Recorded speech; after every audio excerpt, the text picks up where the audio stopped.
Массовые проверки детских лагерей начались по всей России. Поводом стала трагедия в Карелии, где погибли 13 детей, отдыхавших в оздоровительном лагере парк-отеле «Сямозеро». 18 июня несколько десятков ребят в сопровождении взрослых инструкторов отправились на лодках к Сямозеру и попали в шторм, передает Виталий Абрамов. На сегодняшний день в республике насчитывается порядка 680 детских лагерей, в которых отдыхают более 60 тысяч детей.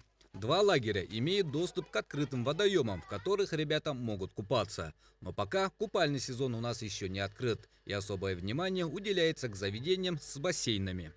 Сегодня инспекторы ГИМС вместе со спасателями проводят профилактическую работу в лагере «Спутник». Детям в простой и доступной форме доводят об опасности воды и наглядно демонстрируют средства спасения. Правой рукой намотал и кинул.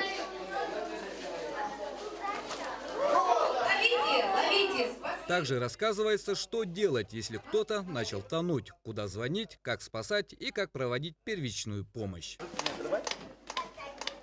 Такие уроки безопасности считаем очень необходимы, потому что они ребятам пригодятся в жизни при реагировании на различные ситуации. Параллельно с этим оценивается подготовка вожатых. Преподаватели обязаны провести со школьниками инструктажи по правилам безопасности.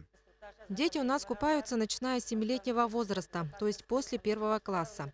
Инструктаж по технике безопасности и правила поведения в бассейне перед началом обязательный. Дети одевают тапочки, шапочки, ну и разминка также обязательно. Также учим ребят плавать. Ну и в конце, как дополнительный бонус, детям демонстрируется спасательное оборудование. Школьники с удовольствием примеряют каски спасателей и играют с гидравлическими инструментами. Детям было все интересно, трогали, расспрашивали, мерили маски для дыхания.